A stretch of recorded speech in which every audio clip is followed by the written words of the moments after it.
Hi students, so let's study how historians study the Rig Veda. We all know that कि जो archaeologist है वो study करते हैं हिस्ट्री को. जैसे फॉर एग्जांपल अगर उनके पास कोई मटेरियल रिमेन्स है तो वो उसको स्टडी करेंगे हिस्ट्री को कनेक्ट करने. ठीक है, तो अब हम देखते हैं कि ऋग्वेदा की स्टडी को उन्होंने कैसे कनेक्ट किया हिस्ट्री के साथ. ऋग्वेदा में यहाँ पे एक हिम्न है जो कि एक डायलॉग का फॉर्म है. इसमें एक ऐसी हिम्न है जिसमें एक डायलॉग है, एक सेज जिनका नाम होता है विश्वामित्र और दो रिवर्स के बीच में रिवर्स का नाम जो मेंशन है वो है बेस नदी और सतलज है. इनकी उस वक्त जो पूजा होती थी वो गॉडेसेस की फॉर्म में होती थी. ठीक है, तो दे वर वर्शिप्ड एज गॉडेसेस. अब हम स्टडी करते हैं. तो एक ये हमारे पास एक पेज है जो कि मैन्यूस्क्रिप्ट से लिया गया है ऋग्वेदा की. ये मैन्यूस्क्रिप्ट जो है ऋग्वेदा की वो पर्च जो बार्क है उस पर लिखा हुआ था. ठीक है, इसको पाया गया था कश्मीर में और लगभग 150 साल पहले इसको लिखा गया था. It was use to prepare one of the earliest printed text of Rigveda. तो इसका मतलब ये है कि ये इसको यूज किया गया था एक प्रिंटेड टेक्स्ट प्रिपेयर करने के लिए ऋग्वेदा को, एज वेल एज इसका इंग्लिश ट्रांसलेशन. ठीक है, तो it is now preserved in A library in Pune Maharashtra. अब यहाँ पे आप देख सकते हैं कि ये पुणे जो महाराष्ट्र है वहां पे ये प्रिजर्व है. ये वो डायलॉग है जो विश्वामित्र और रिवर्स के बीच में मेंशन है. विश्वामित्र कहते हैं और reverse come down from the mountains like two swift horses, like two shining cows that lick their calves. इसका मतलब है कि जो रिवर्स है वो माउंटेन से एक दो स्विफ्ट हॉर्सेस की तरह आते हैं, दो शाइनिंग काउस की तरह आते हैं और वो अपने जो काउस है जो उनके बछड़े हैं उनको लिक करते हैं. You move like chariots to the sea through the power of Indra. आप किसकी तरह मूव करते हैं कि चैरियट्स जो होता है चैरियट्स की. You move like chariots to the sea through the power of Indra. Indra जो पानी के देवता है उनकी पावर के थ्रू आप मूव करते हैं जैसे आप एक समुद्र का चैरियट्स हो. You are full of water and wish to unite with one another. आप पानी से फुल हैं एंड आप एक दूसरे को के साथ यूनाइट करने की आपकी विश है.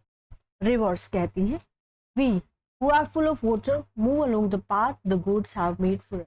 रिवर कहती है कि हम जो पानी से भरी है हम मूव करते हैं उस पाथ के अलोंग जो हमारे लिए गॉड ने बनाया है.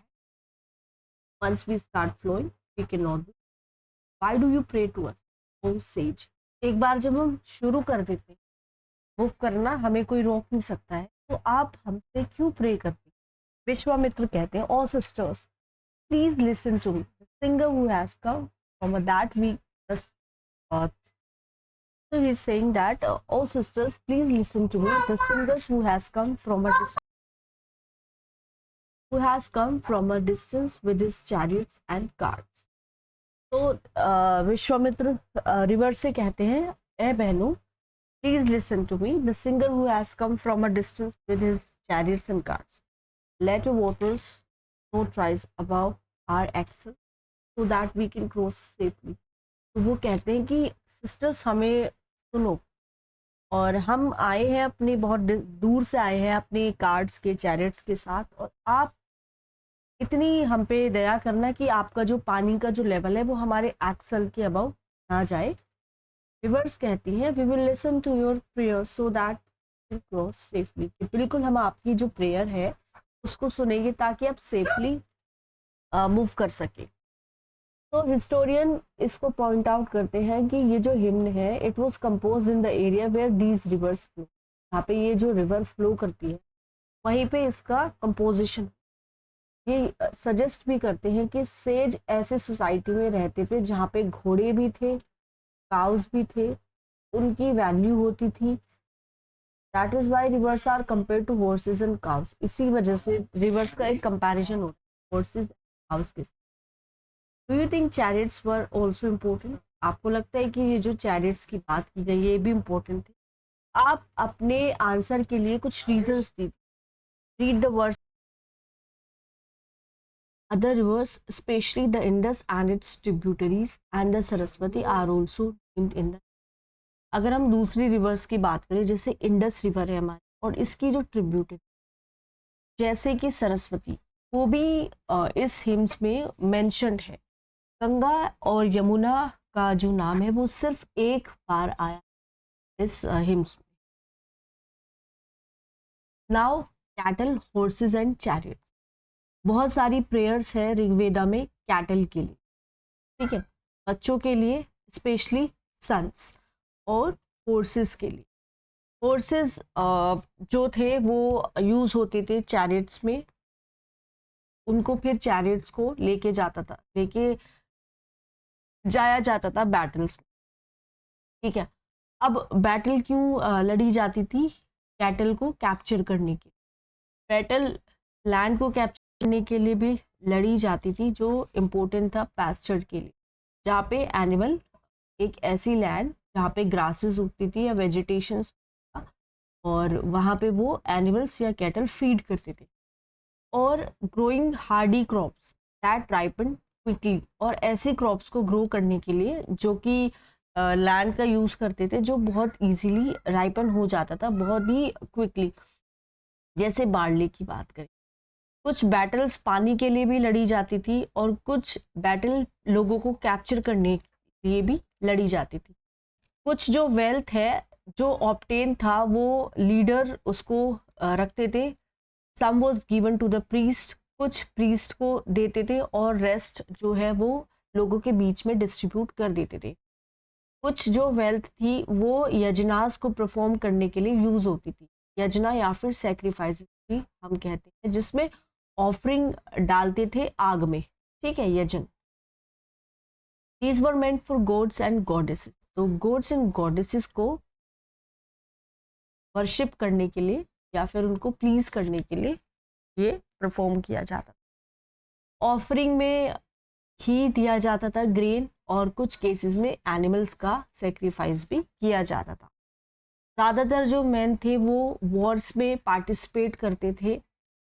यहाँ पे कोई रेगुलर आर्मी नहीं होती थी, बट ये असेंबलीज थी जहाँ पे लोग एक दूसरे से मिलते थे, और जो मैटर होता था वॉर से रिलेटेड उसको डिस्कस कर, पीस को रिलेटेड वो अपने लीडर खुद चूज करते थे, और वो ऐसे लीडर को चूज करते थे जो ब्रेव था और स्किलफुल वॉरियर था, राइट। अब आता है नेक्स्ट जो टॉपिक है, वो आता है वर्ड्स टू डिस्क्राइब पीपल, ठीक है। तो यहाँ पे बहुत तरह के बहुत तरीके हैं जिसमें लोगों को डिस्क्राइब किया जाता था, इसके वे में, जैसे कि in terms of work they do, वो कौन सा काम करते थे, वो कौन सी लैंग्वेज बोलते थे, और वो कौन सी जगह थी जहाँ पे ये लोग, उनकी फैमिली के बारे में, उनकी कम्युनिटीज़ के बारे में, और उनकी कल्चरल प्रैक्टिसेस क्या। अब हम देखते हैं कुछ वर्ड जो यूज़ हुए हैं ऋग्वेदा में। दो ग्रुप्स है जो डिस्क्राइब्ड है in terms of their work, जैसे प्रीस्ट के बारे में बताया गया है। कभी कभी जो है ब्राह्मण्स भी बोलते थे जो रिचुअल्स परफॉर्म करते थे, और राजास के बारे में, ठीक है। अब राजास जो थे वो इस तरह से नहीं होते थे जैसे कि आज you will be learning about later, जो बाद में हम राजाओं के बारे में पढ़ते हैं हिस्ट्री में, उस तरह के राजा उसमें नहीं होते थे। उनके पास ना तो उनकी कैपिटल सिटीज होती थी, ना इन राजाओं के पास पैलेसेस होते थे, ना आर्मीज होती, ना ही ये राजा टैक्सेस को कलेक्ट करते थे। Generally sons did not automatically succeed fathers as rajas. अब यहाँ पे क्या होता था, जैसे बेटा जो है वो राजा बन जाता था, लेकिन ये जो प्राचीन जो टाइम है, जो वैदिक पीरियड के टाइम के राजा, इनके बेटे इनको सक्सीड नहीं करते थे, ठीक है। दो वर्ड्स जो यूज होते हैं डिस्क्राइब करने के लिए लोगों को या फिर कम्युनिटी को एज अ होल, एक जो था वो था जना, जना विच इज वी स्टिल हम यूज करते हिंदी में और दूसरी लैंग्वेजेस में। दूसरा जो था वो था विश था। विश, वेश्या कहाँ से आता है? विश से आता है। तो विश या फिर जना भी मेंशन्ड है, तो हम रेफरेंस इनकी फाइंड करते हैं टू द पुरु जना और विश, भारत जना और विश, यादू जना और wish, and so on. Do any of these names sound familiar? Sometime जो लोग होते थे वो कंपोज करते थे हिम्स को, ठीक है, वो अपने आप को आर्य बोलते थे और उनके जो ओपोनेंट्स थे उनको दासाज या फिर दस्युस बोलते, ठीक है। आर्य वो लोग होते थे जो हिम्स को कंपोज करते थे और उनके जो ओपोनेंट्स थे, उनके जो ऑपोजिट लोग थे वो दासा या दस्युस बोलते थे। ये वो लोग थे जो दस्युस जो सैक्रिफाइसेस को नहीं परफॉर्म करते थे और डिफरेंट लैंग्वेजेस को बोलते थे। लेटर ये जो टर्म दासा की बात करते हैं, जिसका जो फेमिनिन जो वर्जन है वो है दासी। दासी का मतलब होता है slave. Slaves were women and men who were often captured in war। तो जब पहले ज़माने में वैदिक पीरियड में वॉर होती थी तो उसमें जो कैप्चर करके लेके आते थे उनको स्लेव्स बोलते थे या फिर दासा या फिर दस्युस बोलते, ठीक है। अब ये जो स्लेव्स थे ये ऑनर इनको अपनी प्रॉपर्टी की तरह ट्रीट करते थे, तो ये इनको चाहते थे, मतलब एक तरह की प्रॉपर्टी थी, तो ये इनसे जो मन मर्जी थी वो काम इनसे करवाते थे। ऋग्वेदा जब कंपोज हो रही थी नॉर्थ वेस्ट में सब कॉन्टिनेंट में, तो there were other developments elsewhere, वहाँ पे दूसरे पार्ट में दूसरे डेवलपमेंट थे। अब हम इन डेवलपमेंट को देखते हैं। साइलेंस, सेंटिनल, स्टोरी देखते हैं मेगालिथ की। इलस्ट्रेशन देखो आप नेक्स्ट पेज में। ये जो स्टोन बाउंडर्स थे इनको हम मेगालिथ बोलते थे, ठीक है। लिटरली मेगालिथ का मतलब होता है बड़े बड़े स्टोन। ये जो मेगालिथ थे ये केयरफुली अरेंज थे, बहुत ही लोग इनको केयरफुली अरेंज करके रखते थे। और जो जहाँ पे जैसे पहले लोग दफनाते थे डेड बॉडीज को, तो उनको बरियल साइट्स को मार्क करने के लिए मेगालिथ्स का यूज होता था। अब ये जो प्रैक्टिस थी मेगालिथ को इरेक्ट करने की, ये 3000 साल पहले स्टार्ट हुई और डेक्कन में तो ये बहुत ज़्यादा प्रिवलेंट थी। डेक्कन हमारा जो कि साउथ इंडिया में है, नॉर्थ ईस्टर्न पार्ट में भी थी और कश्मीर के जो पार्ट है वहाँ पे भी ये प्रैक्टिस बहुत ही कॉमन थी इरेक्ट करनी। कुछ इंपॉर्टेंट जो मेगालिथिक साइट्स है वो मैप में डिस्क्राइब है, जबकि कुछ मेगालिथ्स जो है वो हम सरफेस पे देख सकते हैं। दूसरे जो मेगालिथिक बरियल्स है उनको अंडरग्राउंड ज़मीन के अंदर वो पाए जाते हैं। कभी कभी क्या होता है, आर्कियोलॉजिस्ट एक सर्कल उनको मिलता है पत्थर का, स्टोन बाउंडर्स का, या फिर एक सिंगल लार्ज स्टोन भी उनको मिला है, ठीक है, जो कि ग्राउंड पे खड़ा था। ये इंडिकेशंस है कि इसके नीचे कुछ बरियल्स है, कुछ डेड बॉडी को यहाँ पे दफनाया गया है। यहाँ पे कुछ सेवरल थिंग्स थी that people did to make megalith. We have made a list here, try and arrange them in correct order. digging pits in earth, transporting stones, breaking boulders, placing stones in position, finding suitable stone, shaping stone and burying the dead। ये इस तरह का जो megalith है इसको हम cyst बोलते हैं। कुछ सिस्ट जैसे कि इधर पिक्चर में आपको दिखाया गया है, इसके पास पोर्ट होल्स है which could be use as an entrance, जैसे कि इसकी अगर हम बात, ठीक है।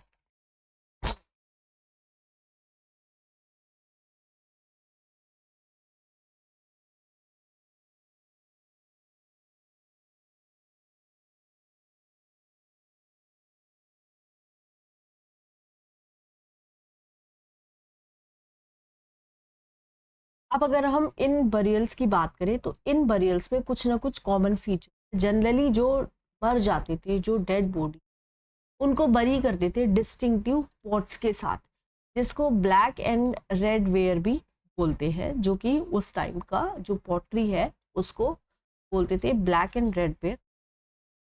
यहाँ पे कुछ टूल्स भी मिले हैं, कुछ वेपन्स भी मिले हैं आयरन के, और कभी कभी स्केलेटन भी मिले हॉर्सेस के, फोर्स इक्विपमेंट और ऑर्नामेंट्स भी मिले हैं स्टोन की, गोल्ड की। तो ये उनकी प्रैक्टिसेस थी उन लोगों की, जो डेड बॉडीज थी उनके साथ वो उनकी ज़रूरत का सामान भी बरी करते थे।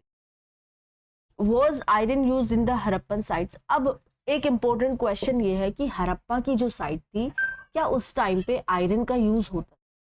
आयरन इक्विपमेंट्स जो हमको मिला है मेगालिथिक बरियल्स से, लेफ्ट टॉप पे अगर आप देखोगे तो आपको एक हॉर्स इक्विपमेंट यहाँ पे मिला है, और लेफ्ट पे अगर आप देखोगे तो ये एक एक्सिस मिला है, और सबसे नीचे अगर आप देखोगे तो आपको ये एक डिगर की पिक्चर है, राइट।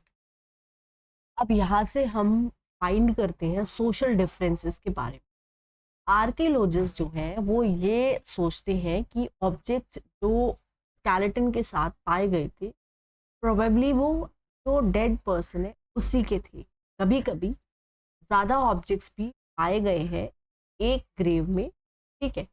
जैसे ब्रह्मगिरी आप देखेंगे मैप 2 में, यहाँ पे क्या है कि एक स्केलेटन को बरी किया गया था 33 गोल्ड बीड्स के साथ, 2 स्टोन बीड्स के साथ, 4 कॉपर की बैंगल्स के साथ और एक कॉन्च की शेल के साथ। दूसरे जो स्केलेटन है उसमें केवल आपको पोर्ट्स दिखेंगे।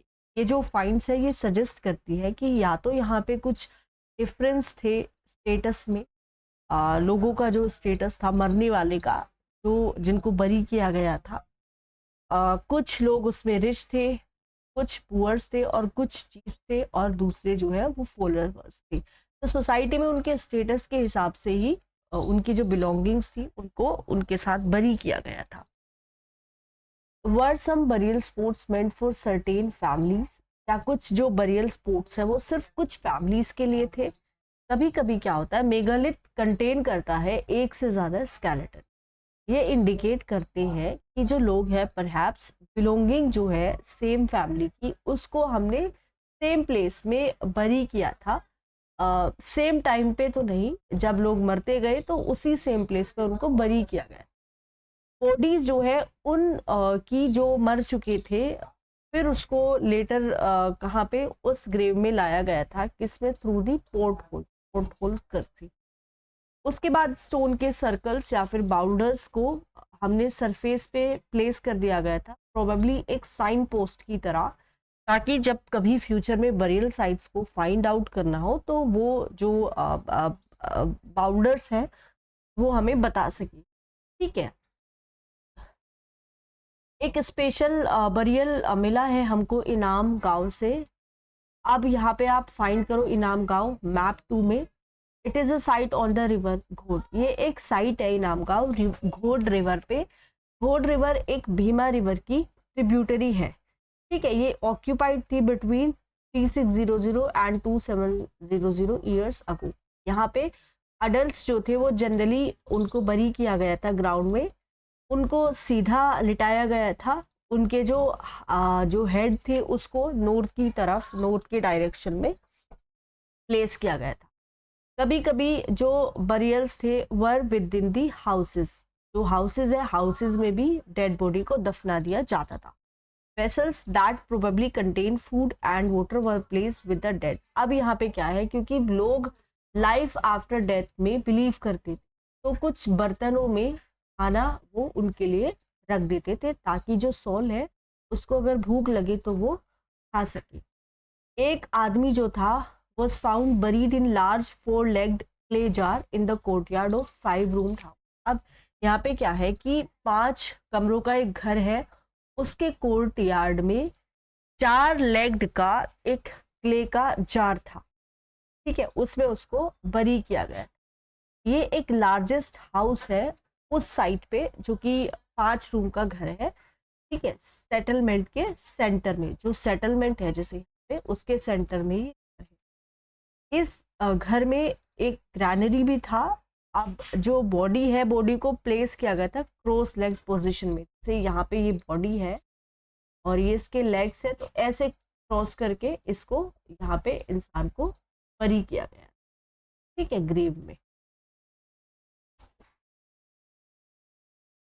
Do you think this was the body of a chief? क्या आपको लगता है कि ये जो बॉडी थी ये चीफ की?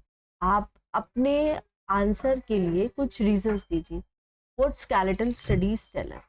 देखिए ये बहुत ही इजी होता है कि हम एक स्केलेटन बना सके चाइल्ड का फ्रॉम इट्स स्मॉल साइज, ठीक है, कि स्मॉल साइज है तो ये बच्चे का स्केलेटन है। हाउएवर यहाँ पे कोई मेजर डिफरेंसेस नहीं होते एक गर्ल के और एक बॉय की जो स्केलेटन होता है, जो बोन्स होते हैं उसमें ज़्यादा मेजर डिफरेंसेस नहीं होते। तो बहुत डिफिकल्ट होता है एक्चुअली में बताना कि ये जो स्केलेटन है वो एक गर्ल का है या एक बॉय का है। Can we make out whether skeleton was that of a woman? Sometimes people decide on the basis of what is found in the skeleton. तो कैसे पता चलता है? जब स्केलेटन पाया जाता है तो उसमें जो भी चीज़ें आपको मिलेंगी उसके बेसिस पे पता चलता है कि ये स्केलेटन एक आदमी का है या फिर एक औरत का। फॉर इंस्टांस, अगर आपको ज्वेलरी मिली है वहाँ से, तो ये माना जाता है कि एक वुमेन का स्केलेटन है। Sorry. However, there were problems with this. Often men will also wore ornaments. अब इसमें भी प्रॉब्लम थी क्योंकि आपने भी देखा होगा कि पुराने ज़माने में आदमी जो है वो भी ऑर्नामेंट्स यूज़ करते थे। एक बेटर जो वे है फिगर आउट करने का स्केलेटन के सेक्स को, ये है कि हमें बोन के स्ट्रक्चर को देखना। ये जो हिप है या फिर जो पैल्विक एरिया है विमेन का, वो जनरली लार्ज होता है टू इनेबल चाइल्ड बेबी। औरत का जो ये इधर नीचे वाला जो पोर्शन होता है पेल्विक एरिया या फिर हिप का जो एरिया होता है वो लार्ज होता है क्योंकि वो एक्चुअली में अपने यूट्रस पे बेबी को कैरी करती है। ये जो डिस्टिंक्शंस है ये बेस्ड है किस पे? Modern skeletal. 2000 साल पहले यहाँ पे एक फेमस फिजिशियन था जिसका नाम था चरका, जिसने एक बुक लिखी थी मेडिसिन पे जिसको बोलते थे चरक संहिता। ठीक है। There he states that human body has 3। तो उन्होंने बताया कि ह्यूमन की जो बॉडी है उसमें 360